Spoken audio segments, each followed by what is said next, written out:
My name is Gerald Francis Coleman. My rank was Lieutenant Colonel, United States Marine Corps.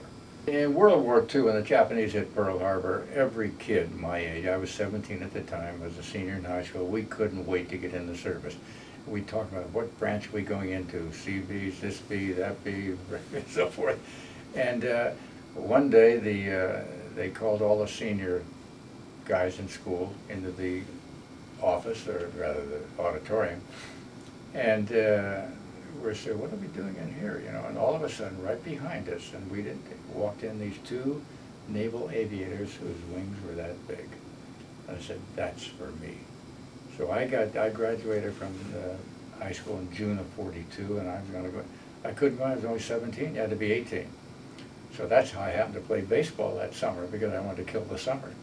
And when I came back, my birthday was September the 14th, and about the 15th or 16th, I was down at the Ferry Building in San Francisco offering sight, limb, and so forth, and I had my high school transcript and my birth certificate and all the things you had to have.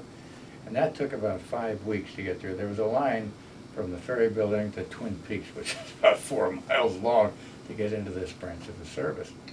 And when that finally processed, and one of the things that happened to me, I got a call on, I think it was late December of '42, to show up at the Ferry Building. They're going to put us on active duty. And I went down to the luggage and so forth.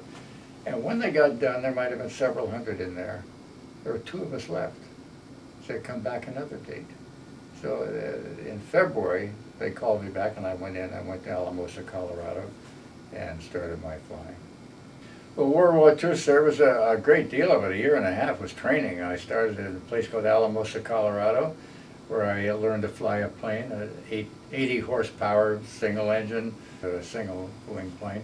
My first solo flight took place in Colorado, and that was when I started. That's where you flew this 80 horsepower little single wing plane, and I'll never forget what I said to myself. The plane took off the ground, and I thought, how the devil am I going to get this thing down?